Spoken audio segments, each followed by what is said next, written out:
सो नमक हराम drama day by day interesting होता जा रहा है और आज के इस वीडियो में हम डिस्कस करेंगे इस ड्रामे की एंडिंग को लेकर के भैया किस तरह से कंक्लूड किया जाएगा, कौन से इंटरेस्टिंग सीन्स देखने को मिल सकते हैं, लेटेस्ट एपिसोड में क्या इंटरेस्टिंग था और खास तौर पे क्या ये ड्रामा आपको देखना चाहिए या नहीं।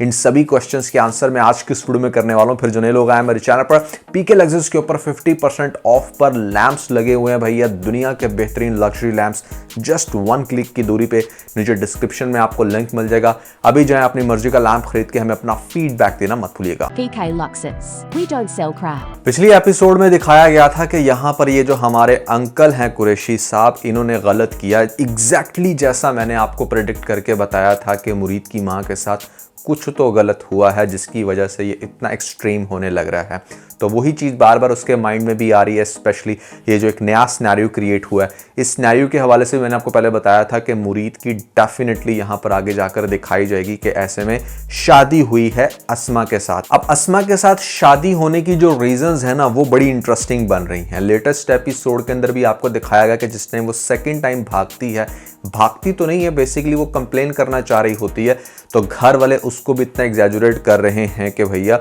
अमीन कुरैशी को यहाँ पर गुस्सा आता है तो वो काफ़ी हद तक अपना माइंड बना लेता है, लेकिन बावजूद इसके वो अपने आप में रेसिस्ट कर रहा है। उसकी कोशिश ये है कि उसके किसी पार्टनर के बेटे के साथ शादी हो जाए या फिर अपनी ही बहन को दोबारा से मनाने की कोशिश करेगा कि कोई और ऑप्शन अगर उसके पास अवेलेबल हो, लेकिन ऐसा होने वाला नहीं है। दूसरी तरफ आपको दिखाया जा रहा है कि फ़ौरन से हमारा जो मुरीद भी मान गया इस रिश्ते को लेकर, क्योंकि वो पर्सनली अंदर से लाइक करता है। ये मेरी अपनी थॉट थी, छोटी बहन का ख्याल ज़रूर रख रहा है, उसको ऐसा लगता ज़रूर है कि हाँ ये मेरे से प्यार करता है, बट मुरीद की अपनी जो एक अफेक्शन, जो एक अट्रैक्शन है वो बड़ी बहन के लिए है। ये कुछ सीन्स को देखकर मुझे अंदाज़ा हुआ था, लेकिन अस्मा बिल्कुल भी मुरीद से शादी नहीं करना चाहती। उसकी कुछ रीज़न्स हैं। पहली रीज़न तो ये है कि मतलब यहाँ पर हो सकता है कि वो चूँकि थोड़ी सी ज़्यादा रिलीजियस दिखाई गई है तो मुरीद का देखना उसको पसंद ना हो, और जिस तरह से वो आगे बढ़ चढ़ कर सारे काम कर रहा है, डिफरेंट मौक़ों पे उसको सामने नज़र आ जाता है, तो ये चीज़ उसको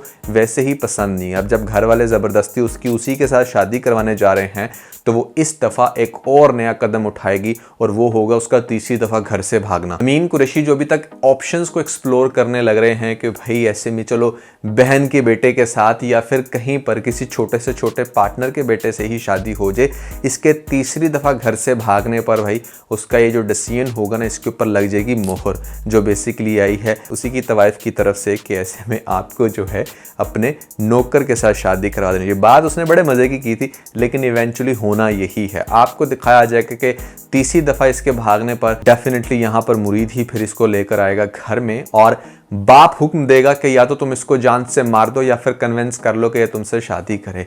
तो आपको दिखाया जाएगा कि इस पॉइंट पर अगेन वो गन वाला सीन हो सकता है कि जहाँ पर ये इसको जान से मारने लगे और फिर वो कहे कि नहीं ये मेरे साथ शादी करेगी, मैं इस चीज़ की गारंटी देता हूँ। तो उसका इतना कॉन्फिडेंस से कहना डेफिनेटली यहाँ पर अस्मा को भी हैरान तो करेगा और आगे जाकर आपको शादी दिखाई जाएगी। छोटी बहन बड़ी अपसेट होगी।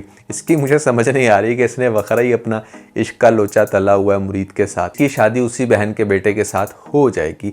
अब पॉइंट सबसे ज़्यादा इंटरेस्टिंग ये है कि ड्रामे का आगे से इख्तिताम कैसे होगा, ख़ास तौर पर शादी के बाद कैसे चीज़ें खुलकर सामने आएंगी। सबसे पहली बात तो ये है कि जो सारी एक्टिविटीज़ ये अपनी तन्हाई में कर रहा था अपने पेरेंट्स की पिक्चर के सामने, शादी के बाद ऑब्वियसली इसके साथ अस्मा रहने लग रही है तो वो भी बहुत ज़्यादा इसकी बॉडी लैंग्वेज नोट करेगी। इसको हो सकता है तन्हाई में खुद से बातें करते हुए सुने या फिर उसको फीलिंग आए कि मतलब कुछ तो गहरा है इस बंदे के साथ जिसकी वजह से ये देखता भी था, और वो ख़ास तौर पर शादी हो सकता है इस टर्म के ऊपर करे मुरीद के साथ कि जो इन्वेस्टिगेशन है वो चलती रहेगी। शी वॉन्ट्स टू नो कि मतलब उसके साथ ऐसा क्यों हुआ, क्यों किसी ने इतनी बड़ी साजिश की। तो एक तरफ से वो पुलिस की इन्वेस्टिगेशन चल रही है, दूसरी तरफ से ये अपनी तरफ से भी इन्वेस्टिगेशन कर रही है।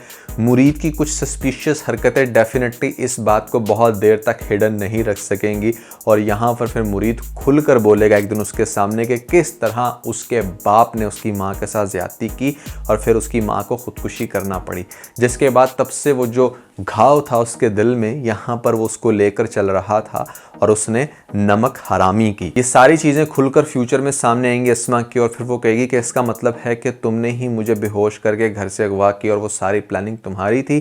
तो आगे से मुरीद कहेगा जी बिल्कुल मेरी थी। इसके बाद अगेन अस्मा को बहुत बुरे मेंटल स्टेट में दिखाया जाएगा। वो एक ऐसी कंडीशन में होगी जहां पर वो अपने बाप से भी नहीं कह सकती ये सारी बातें, क्योंकि ऑब्वियसली बाप उसकी किसी भी बातों पे यकीन नहीं करेगा। वो ऑलरेडी इतने स्टूपिड स्टेप पहले ले चुकी है, 3 दफ़ा घर से बाहर भागने के। तो हो सकता है कि वो यही समझे कि हाँ बाप को बताऊंगी तो बाप को यही लगेगा कि हाँ जैसे मैं झूठ बोल रही हूँ इस शख्स से छुटकारा हासिल करने के लिए। उसको मज़ीद प्रूफ्स चाहिए।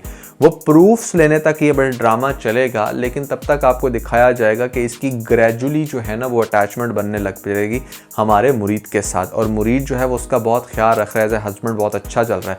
लेकिन टाइम के साथ अस्मा को भी ये बात प्रूफ होगी कि जिस तरह उसकी शादी का बड़ा अब्रप्टली डिसीजन ले लिया गया उसके बाप की तरफ से, तो डेफिनेटली उसका बाप बहुत सारी दूसरी चीज़ों में कल्प्रिट है। और यहाँ पर आगे जाकर जब इसके बाप को पता चलेगी ना ये बात कि हाँ भैया ये सारी की सारी प्लानिंग जो है वो बेसिकली मुरीद ने की थी, मेरी बेटी के साथ शादी कर ली, इस तरीके से उसने बदला लिया है अपनी माँ का, तो वो यहाँ पर एक्शन लेगा ठीक ठाक मुरीद के ख़िलाफ़ और उसको घर से बाहर निकालेगा। लेकिन उस पॉइंट तक आपको दिखाया जाएगा कि अस्मा की मुरीद के साथ काफ़ी अच्छी अटैचमेंट बन जाएगी। एज अ हस्बैंड वो उसके साथ बहुत अच्छा चल रहा होगा। उसके बाप की सारी सच्चाई और बहुत सारे दूसरी चीज़ें जो अस्मा की ज़िंदगी को लेकर उसके बाप ने डिसीजन लिए बड़े जल्दी में, वो सारी चीज़ें उसको इस तरफ इन्फ्लुएंस करवाएंगी कि मतलब अगर मैंने इस पॉइंट पर मुरीद को छोड़ भी दिया तो कोई दूसरा इंसान तो मेरी बात पर यकीन करने वाला नहीं है, जब मेरे अपने घर वाले नहीं कर रहे थे। तो ऐसे में वो अपने मुरीद के साथ ही अब ज़िंदगी गुजारना चाहती है और अपने बाप को कहेगी कि वो मेरा लीगल हस्बैंड है, उसको बुलाया जाए, मैं उसके साथ रहना चाहती हूँ। लेकिन जब बाप यहाँ पर अगेन अपनी अकड़ दिखाएगा तो फिर इसी अस्मा को स्टैंड लेते हुए दिखाया जाएगा। मुरीद एज अ पर्सन कैसा है इस चीज़ का करेक्टर सर्टिफिकेट इसकी छोटी बहन दे देगी।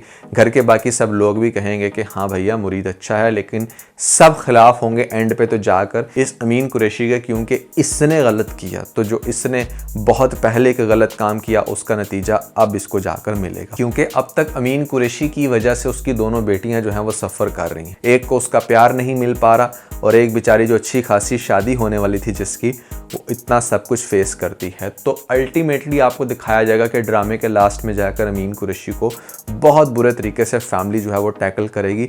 अभी आपने लेटेस्ट एपिसोड में भी सुना, बल्कि सॉरी टीज़र में आपने सुना कि जहाँ पर हमारा जो मुरीद है वो ये कह रहा है कि इस घर के अंदर ना बगावत की एक लहर चल पड़ी है, यहाँ पर हुक्म की नाफरमानी बहुत ज़्यादा होगी। ये सारी चीज़ें बेसिकली वो उसके दिमाग में डालने की कोशिश कर रहा है कि जो तुमने इतने स्पेसिफिक रूल्स बना रखे हैं ना अपने अमीरी के और अपने ईगो के, वो अब ग्रेजुअली ब्रेक होने लग रहे हैं। तो ये सारी चीज़ें मिलाकर ड्रामे का एंड इंटरेस्टिंग बना सकती हैं। आई होप कि ड्रामे की स्टोरी कुछ ऐसी ही चलेगी। लेकिन आप लोगों को क्या लगता है, कौन से वो इंटरेस्टिंग टर्न्स हैं जिनको मैं शायद अभी मिस करा गया हूं, जो आगे से फ्यूचर में देखने को मिल सकते हैं? और क्या यहाँ पर आगे जाकर हमारे मुरीद की अस्मा के साथ शादी हो पाएगी भी या नहीं भैया, ये भी आप लोगों ने मुझे कमेंट्स में बताना है। कमेंट्स में तो बेसिकली आपने मुझे ये भी बताना है कि मुरीद जो लेटेस्ट एपिसोड के अंदर पियानो बजा रहा था वो किस सॉन्ग की पियानो थी, मतलब यहाँ पर उसकी टोन किस सॉन्ग से मिलती है।